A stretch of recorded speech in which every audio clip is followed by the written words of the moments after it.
Assalamualaikum warahmatullahi wabarakatuh. Shalom, Om Swastiastu, Namo Buddhaya, Rahayu Rahayu. Kami dari kelompok 3 yang diampu oleh Bu Ernin ingin menyampaikan materi pengantar bisnis dengan tema strategi bisnis dalam lingkungan yang kompetitif. Saya selaku pembicara kali ini, izinkan saya untuk memperkenalkan diri. Nama saya Muhammad Rizal Maulana Pahlevi dengan absen, maksud saya nomor induk mahasiswa 2407030056 dengan teman-teman saya yang berada di balik layar. Jumlahnya 2 orang, yang satu bernama Faisal Akbar Mahendra Putra dengan NIM 2407030371 dan juga Abdullah Azam Fadil Ramadan dengan nomor induk mahasiswa 24070375. Kali ini kami akan membawakan materi secara bergantian dengan tema yang sudah tertera di layar pada saat ini. Kebetulan kami menggunakan website template seperti Canva yang pada umumnya sering digunakan oleh mahasiswa, namanya www.reallygratsite.com. Itu adalah salah satu template yang kami gunakan pada saat ini. Tanpa berlama-lama, kita, maksud saya kelompok kami, kelompok 3, akan memasuki materi ini secara bergantian. Kami akan menjelaskan apa yang kami pahami dari hasil riset yang kami dalami di materi pengantar bisnis dengan tema strategi bisnis dalam lingkungan yang kompetitif. Kami akan mengawalinya dengan analisis pasar dan kompetitor. Yang pertama ada analisis pasar. Nah, di analisis pasar itu ada 3 poin yang akan kami jelaskan secara terperinci dan juga bisa memberikan pemahaman yang sangat bisa dipahami dan tentunya simpel seperti biliar yang ada di Banyumanik. Pertama, identifikasi target pasar dan segmentasi pelanggan. Identifikasi target pasar tentunya sangat amat dibutuhkan ketika kita ingin membangun sebuah bisnis yang berskala kecil maupun berskala besar. Dan juga segmentasi pelanggan ikut dibutuhkan dengan berbagai cara. Nah, berbagai cara itu ada riset dan tentunya development, atau yang biasa kita kenal sebagai R&D atau Research and Development. Nah, dari situ kita bisa menentukan target pasar kita tuh siapa sih, dan segmentasi pelanggan tuh siapa sih, kayak misalnya umurnya berapa, satu jenis kelaminnya apa, kebutuhannya apa, dan segalanya. Yang nomor 2, analisis kebutuhan dan preferensi konsumen. Nah, kalau misalnya kita ngomongin analisis kebutuhan, kita tentunya akan mengacu kepada demografis daripada tempat yang akan kita bisnisi. Seperti misalnya kita akan membuat bisnis di daerah Jawa Tengah atau Jawa Timur yang kebetulan masyarakat pada umumnya itu lebih suka makanan yang manis. Apapun itu, seperti apakah tempe atau apakah makanan gorengan lain, pasti manis sukanya. Nah, analisis kebutuhan ini dan preferensi konsumen itu dibutuhkan demi menyesuaikan apa-apa saja yang harus disesuaikan. Karena kita belajar seperti makanan Korea Selatan yang dibuka di Indonesia seperti layaknya restoran, itu menyesuaikan lidah-lidah orang Indonesia jika ingin didatangi oleh halayak ramai. Oleh karena itu, analisis kebutuhan dan preferensi konsumen sangat amat diperlukan demi keberlangsungan dan juga keberlanjutan dalam bisnis yang ingin kita bangun. Yang ketiga, ada perhatikan tren pasar dan perubahan dalam permintaan. Nah, tren pasar dan juga perubahan dalam permintaan adalah salah satu aspek yang sangat amat esensial bagi berjalannya sebuah bisnis. Karena ketika membuat sebuah bisnis, kita tidak bisa stagnan. Satu kali lagi saya bilang, kita tidak bisa stagnan. Oleh karena itu, dengan adanya tren pasar dan perubahan dalam permintaan, kita juga harus bisa berinovasi secara kreatif dan sportif tentunya. Seperti halnya yang tadi saya bicarakan, banyaknya restoran Korea yang di Indonesia itu disesuaikan dengan lidah-lidah dari masyarakat Indonesia tersendiri gitu. Plus mereka juga membawa K-wave atau banyaknya tren-tren K-pop yang dibawa ke Indonesia yang memang sangat umum digandrungi oleh remaja-remaja baik putri maupun putra di Indonesia ini. Dengan inovasi itu dan juga melihat ada perubahan dalam permintaan pasar, pada saat itu memang restoran-restoran Korea sudah seperti sudah seperti booming lah kalau bahasa sekarang tuh, seperti itu. Yang kedua, dari poin pasar dan kompetitor ada namanya analisis kompetitor. Pertama, identifikasi pesaing utama dan pelajari kekuatan serta kelemahan mereka. Nah, untuk materi pertama dari analisis kompetitor tentunya kita mengambil SWOT ya. Salah satu konsep atau terms yang sangat amat umum ketika kita sedang R&D atau sedang menyusun proposal bisnis. Dengan kita mengidentifikasi pesaing utama dan mempelajari kekuatan serta kelemahan mereka, kita berharap dapat mengambil celah atau jalan yang mungkin tidak mereka lalui atau tidak mereka rasakan. Karena dengan dari itu kita bisa mengambil poin yang akan kita jadikan inovasi dan tentunya saingan mereka dengan mengingat tidak curang atau kita akan bermain bersih pada saat melakukan hal tersebut. Yang kedua, ada perhatikan strategi pemasaran, harga, dan distribusi dari kompetitor. Kita juga dengan mengingat dari yang tadi saya baca, tentunya kita juga tidak semena-mena kita punya bisnis di Bekasi lalu kita buka di Surabaya dengan style yang sama. Apakah kita sukanya style gerasak gerusuk tetapi di Surabaya sukanya santai? Itu mungkin berbeda. Tapi yang ingin saya tekankan bahwasanya seperti Indomaret dan Alfamart. Indomaret dan Alfamart kenapa sampai sekarang masih berdampingan ketika berjualan? Ya karena itu merupakan salah satu strategi yang sangat amat menguntungkan bagi salah satu pihak.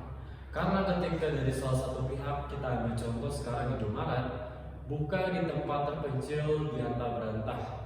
Artinya tim dari Indomaret itu sudah melakukan riset dengan nyata dan juga sudah terstruktur dengan rinci-rinci yang sangat amat efisien bagi keberlangsungan seluruh bisnis pada saat dijalankan. Oleh karena mengingat hal tersebut, Alfamart pun percaya akan apa yang disusun oleh rivalnya yaitu Indomaret. Lalu mereka dengan tidak adanya R&D atau persiapan yang terstruktur, mereka membuka di samping Indomaret demi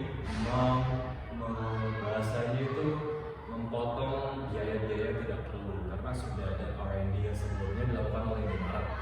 Seperti itu. Yang ketiga, cari tahu keunggulan kompetitif yang bisa ditawarkan untuk membedakan produk atau layanan Anda.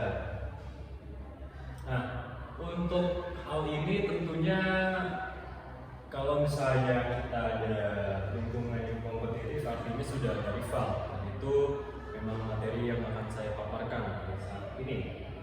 Nah, membedakan produk atau layanan Anda bisa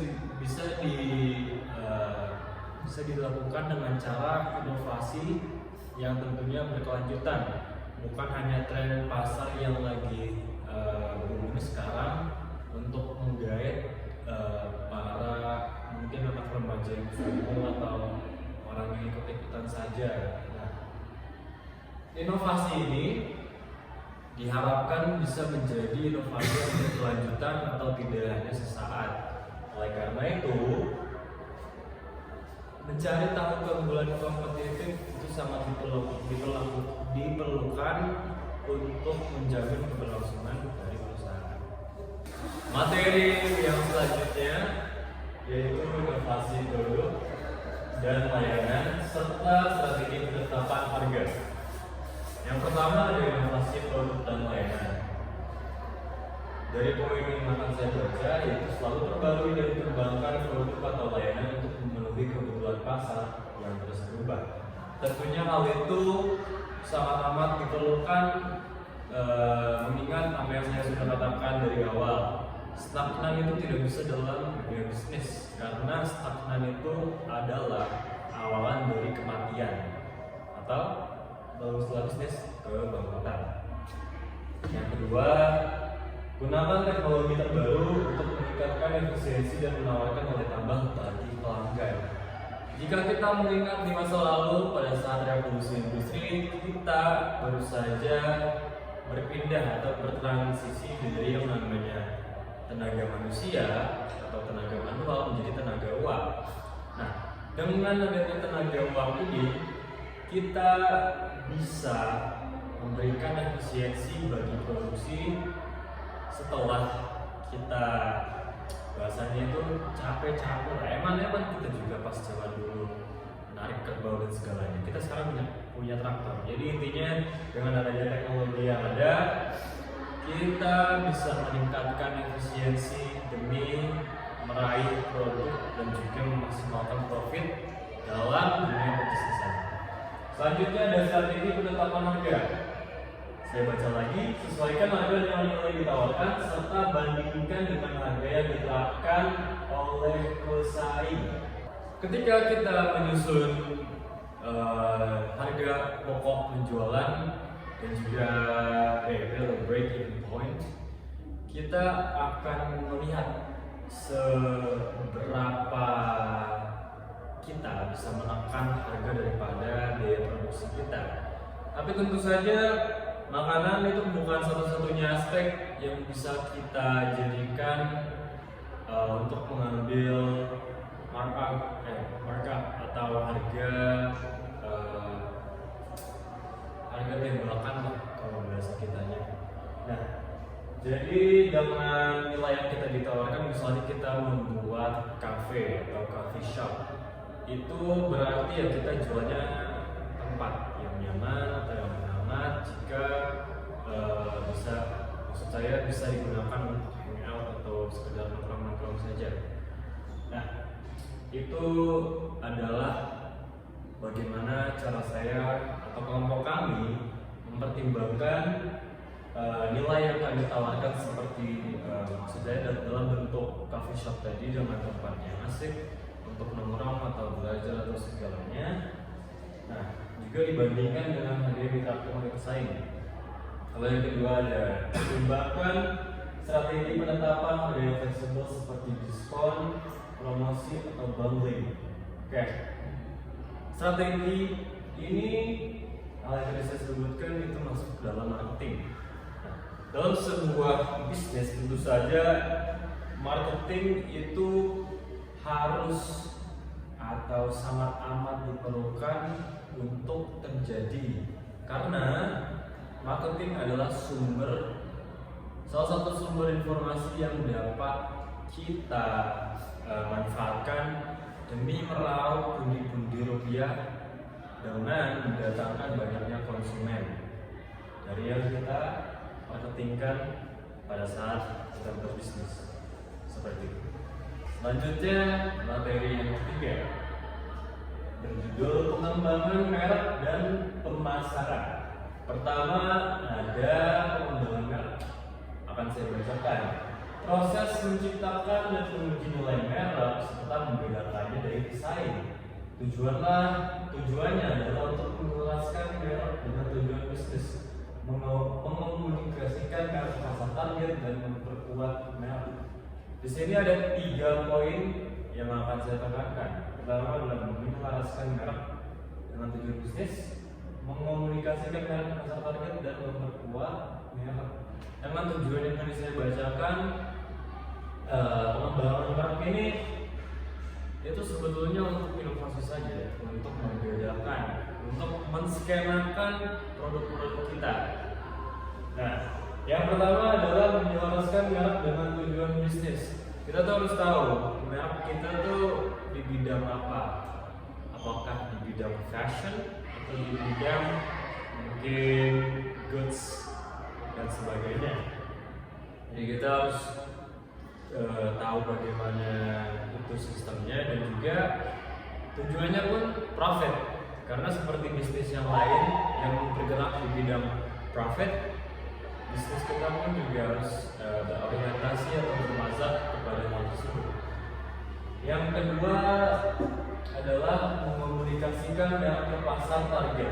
Jadi dengan poin kedua yang tadi saya sebutkan, komunikasi adalah salah satu hal yang paling penting pada saat ingin membangun sebuah bisnis. Karena dari tim marketing, tim HRD atau Human Resource Development itu juga menggunakan model komunikasi untuk meraih atau menggait karyawan-karyawan baru atau konsumen baru yang datang ke kantor kita ataupun bertemu di jalan. Nah, itu tuh bisa membuat banyak konsumen atau kita bisa membuat customer base demi loyalitas yang akan kita dapatkan di masa depan nanti. Yang ketiga yaitu memperkuat merek dengan cara seperti kita tahu kalau kita menyebut air mineral pasti bunyinya Aqua, betul? Jadi kenapa Aqua itu bisa eksis sampai sekarang? Karena mereka menerapkan konsep keberlanjutan. Jadi keberlanjutan lewat mana? Dari iklan-iklan di TV, dari iklan-iklan di pamflet, dari iklan-iklan di baliho. Jadi dengan secara tidak langsung mereka tuh mencuci otak kita yang secara dasar dari kita tuh meyakinkan diri kita sendiri atau kita sugesti bahwasanya air mineral Aqua nih gitu. Selanjutnya yang kedua adalah pemasaran. Saya akan bacakan lagi. Fokusnya pada konsumen, perjalanan mereka dari kesadaran tentang loyalitas serta strategi dan taktik untuk mencapai loyalitas tersebut. Seperti yang tadi saya sebutkan di komunikasi merek ke pasar target, loyalitas sangat diperlukan demi menjalankan bisnis dari pihak pembelinya. Karena sebagai penjual, kita juga ingin memiliki customer base yang sangat amat loyal akan produk yang akan kita tawarkan. Seperti misalnya Aqua tadi, kita sudah mengeluarkan banyak uang untuk marketing dan segalanya dengan harapan customer base itu pun loyal kepada kita. Dan tentunya itu berhasil karena setiap orang ketika mendengar air mineral Aqua jawabannya. Lanjut kepada pengembangan produk. Proses pembuatan dan peluncuran produk untuk memenuhi kebutuhan pelanggan. Pengembangan produk dapat dilakukan untuk produk baru atau untuk meningkatkan produk yang sudah ada. Poin ini sebenarnya muter-muter aja. Jadi kita dalam materi ini tuh atau dalam poin ini secara rinci itu hanya muter-muter di diksi yang bernama inovasi. Jadi dengan adanya pengembangan produk ini tuh seperti yang saya sebutkan tadi, stagnan itu tidak bisa. Jadi Pengembangan produk itu diperlukan demi menjamin keberlanjutan dari sebuah perusahaan dan juga untuk meningkatkan daya tarik daripada produk yang kita jual. Sekian. Selanjutnya untuk materi efisiensi operasional akan dilanjutkan oleh teman saya yang di layar tentunya, yaitu Faisal Akbar Mahendra Putra. Jadi yang selanjutnya adalah materi yang keempat atau yang disebut dengan efisiensi operasional. Dalam efisiensi operasional terdapat 3 bab, yaitu yang pertama definisi. Efisiensi operasional perusahaan adalah kemampuan perusahaan untuk menggunakan sumber daya yang tersedia secara optimal untuk menjalankan kegiatan operasionalnya. Selanjutnya bab kedua, efisiensi operasionalnya itu sendiri. Optimalkan proses bisnis untuk mengurangi biaya dan meningkatkan kualitas produk. Lalu ada fokus pada manajemen rantai pasok yang efisien untuk memastikan ketersediaan produk.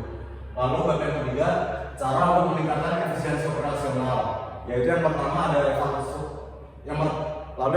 ada evaluasi dan memperbarui proses bisnis. Yang kedua ada otomatisasi tugas manual. Yang ketiga ada pertimbangan outsourcing. Yang keempat, manfaatkan alternatif yang ramah lingkungan. Selanjutnya materi kelima adalah fokus pada layanan pelanggan. Fokus pada layanan pelanggan merupakan suatu kewajiban atau kepentingan pada suatu perusahaan agar bisa meningkatkan kepercayaan pelanggan terhadap perusahaan tersebut. Yaitu yang pertama adalah memberikan layanan pelanggan yang unggul untuk membangun loyalitas dan kepuasan konsumen. Yang kedua, menanggapi umpan balik pelanggan dengan cepat untuk meningkatkan produk dan layanan. Yang selanjutnya adalah materi ke-6 atau adaptasi dan fleksibilitas.